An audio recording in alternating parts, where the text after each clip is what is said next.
Justice. He looks cool. He looks like the Vision. What year did this come out? 1941 is the copyright.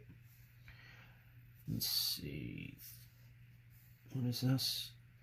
Besides Steel Sterling, Zip Comics offered other costume heroes. Scarlet Avenger, Mr. Satan, Blackjack, and the Web. Mr. Satan? Holy shit, where's he at? Oh yeah, Prize Comics. Frankenstein. Green Llama. I can barely see this even with my glasses on. Power Nelson. Wait a minute. I gotta switch glasses. I can't even read that. Excuse my head here. Voudini. Twist Turner. What awesome superhero names, man. Are these fair use? Are these fair use? Have the copyrights expired on these? Because, man, I'll tell you what. Now, I mean, Frankenstein definitely. But I'll tell you, man, you could create some stories with these. Voudini, come on. That's an awesome name, man. And Power Nelson? Shit, that's as good as Buckaroo Banzai. Pep Comics. Archie Andrews. Here's some EC. Is this the EC stuff? Or at least it looks like the precursor. Weird Worlds. Mystery Tales. Unknown Worlds. Chamber of Chills. Jumbo Comics. Terrifying Tales. Yo, the kids were, you worry about kids today, but man, the kids back then, they were exposed to some pretty radical shit in comic books. That's why you had the comics code come along. Stuntman Comics. Man Comics. Here comes Sergeant Smith. Who else we got here? Waco Kid. The Weakling. The Plunge. Stuntman Comics. Interesting. Simon and Kirby in that one. Oh. Huh. I've never seen that before. I wonder if I've got that in some of my collected Simon and Kirby stuff.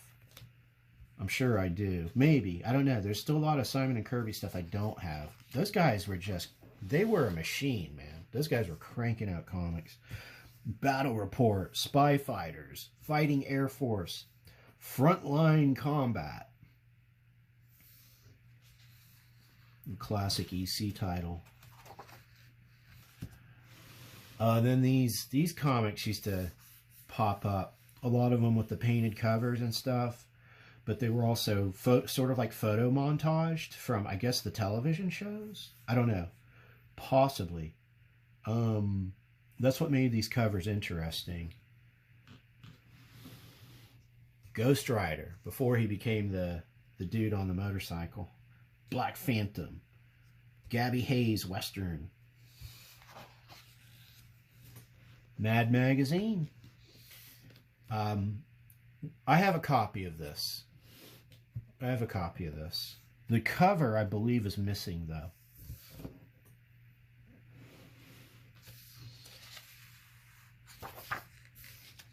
Yeah, so here we go. Crime suspense stories. Jolting tales of tension in the tradition. So you could not get away with a cover of this really on anything today. Not comic books. Not on a paperback book. This is before the comics code. Let's see, what else? Oh, okay. So we get into some Bronze Age stuff. New Gods, Commandy, yeah. Ghost. This I think was a pretty cool title. I've got a couple of these. I want to start collecting those though. Man Thing, boy, I love Man Thing. Swamp Thing, of course, that became a classic when Alan Moore took over.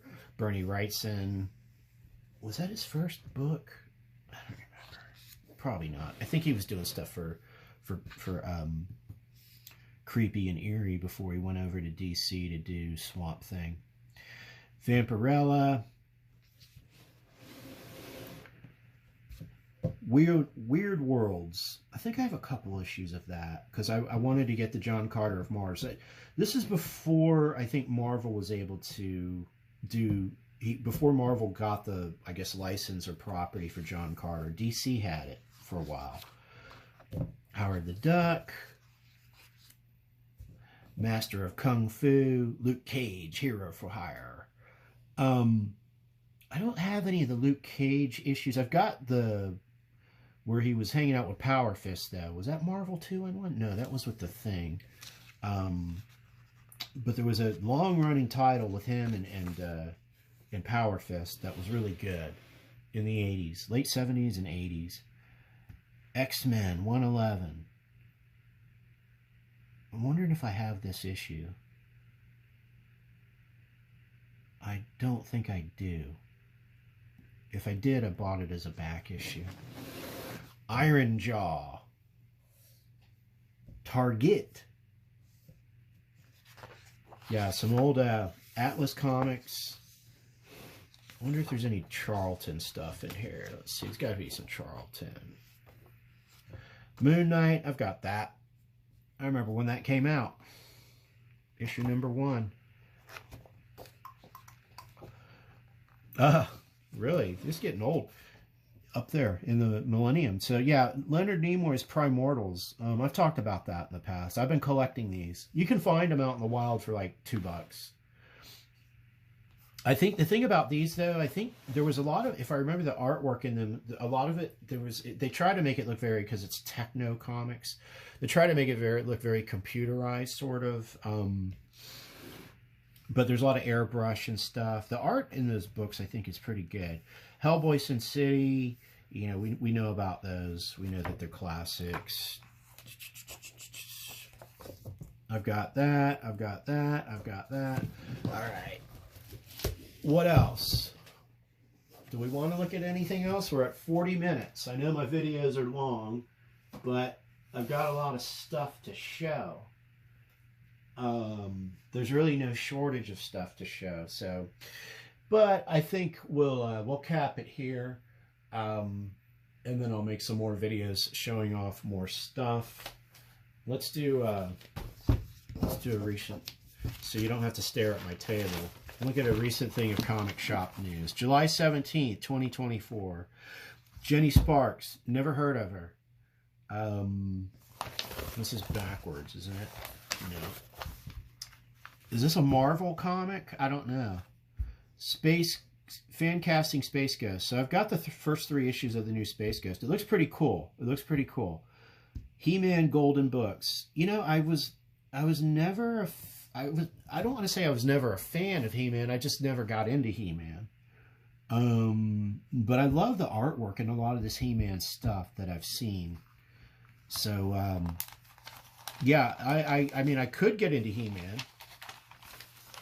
I want to read that He-Man and the Masters of the Universe versus Justice League. That is what I want to read. There's an omnibus for that. X-Men, so I don't know, talking about some toys. Yeah, so here's some of that He-Man artwork. That's pretty cool. Legacy of the He-Man Golden Books. I guess they're re-releasing some old He-Man stuff.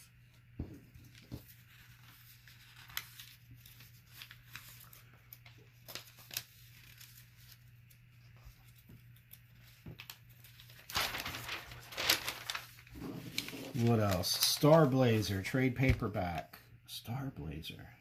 Embark on a space fiction journey with the return of iconic and stellar saga, Star Blazer, a lost gem unseen in nearly 3 decades. The first volume assembles one of the earliest masterpieces of Grant Morrison, titled Operation Overkill, with artwork by Enrique Alcatina, and pairs it with Jaws of Death crafted by Dee Broadbent and Mick Mahone. This edition meticulously brings together 2 seminal issues from the vaults, magnifying them to their full graphic novel stature, complemented by a striking new wraparound cover. If you love science fiction or collect obscure British comics, you might not want to miss this pre-order trade. Okay, so I've never heard of this until just right now. let's put a check next to it, because that makes me want to read it. That makes me... So next time I go to my local comic shop, let's see if they got that, or order a copy of it. What else? Scott Pilgrim 20th anniversary. Looks like a box set. Or is that a PlayStation? No, it's just SP20. Uses that font though from PlayStation. That's cool. Mad Monsters magazine #1. Is that old? Yeah, it's an old Charlton publication. Oh, Book of Elsewhere. Keanu Reeves and China Mayville. I want to read that. Check out on YouTube. There's an hour-long interview with Keanu and China where they answer fan questions. It's pretty entertaining. It's pretty entertaining. So yeah, this just came out. This just came out 2 or 3 weeks ago. And it's based on the Berserker character, but you don't have to have read the Berserker comics to read this novel. And it's not entirely just a reproduction of the Berserker comics. This is something new. So yeah, I want to check that out. I have that in my shopping cart. I might get it on Kindle though. I looked for a signed copy is what I want. I want a signed copy. Barnes & Noble wasn't selling signed copies of it, so I might just read it on Kindle. Conan the Barbarian #14. So I'm hearing really good stuff about this new Conan run. Yeah, I guess it's coming from Titan Comics. So from what I hear, they've gone back to, you know, the old school Conan, which is good. Power Rangers, boring. Nightclub, boring. Green Lantern, boring. Hulk, boring. Life #1, Azzarello and Phillips. 56-page flip book. 2 narratives that collide in unexpected ways, all centered on the question, who really wants to live forever? That could be kind of interesting. Giant-sized Thor, boring. Star Wars, boring. Almost Dead, boring. DC Comics revives the great Jenny Sparks. Okay. She's from The Authority. All right. Well, I need to read The Authority first, especially with the James Gunn verse coming online in the theaters. So, and I do have The Authority omnibus. So I'll read that, and then I'll read Jenny Sparks if I am compelled to do so. Predator versus Black Panther debuts in August. I mean, I don't know what to even say about that. Like, these corporate mashups are just, you know, I can't say they're not fun, but then also it's just like, Disney owns too much. I'm sorry. They own too much. You know, that's just my gut reaction to this. Like, I'm not going to buy this.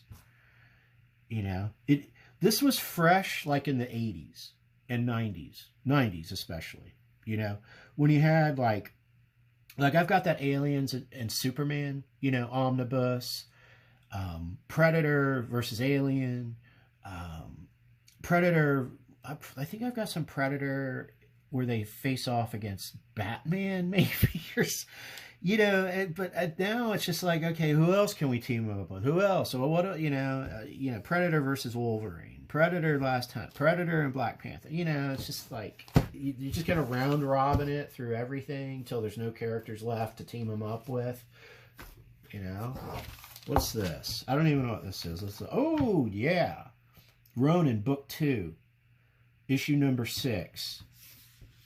And this is a variant cover by Frank Miller. So let's spread this bad boy open. Yeah, there you go. There you go. That's the juice there, baby. That's the juice. Yep. So now that this is done, and I have all 6 issues, some multiple copies, because I did buy some of the variants, I can sit down and start to read these, because I still have like really no clue what happens in this book. But I was a fan of Ronin when it came out in '83. I bought all 6 issues in quadruplicate, and I still have all of them. I read one and kept the others untouched. They are untouched, unopened to this day, bagged and boarded which is where these need to go after I get done with them. So now there's apparently a sort of a collected not trade paperback, hardcover coming out. It's called Ronin Rising. Not Ronin Book 2, but I think it is Ronin Book 2. It's the collected work, but it's got a bunch of extras in it. And I will be buying that as well because of the extras that are in it. I think the format might be a little bit bigger than typical comic book too. So I'm sure it's going to be a quality product. And they're probably only going to print maybe, 2,000 of them, 3,000 of them maybe, depending on how it sells. So I expect that'll be a collectible of some sort. All right, well, let's leave it there. I don't want this to run to an hour. I know you've got better things to do, or not. So we're going to go up to 50 minutes. All right, well, until the next one, take care of yourselves and stay geek.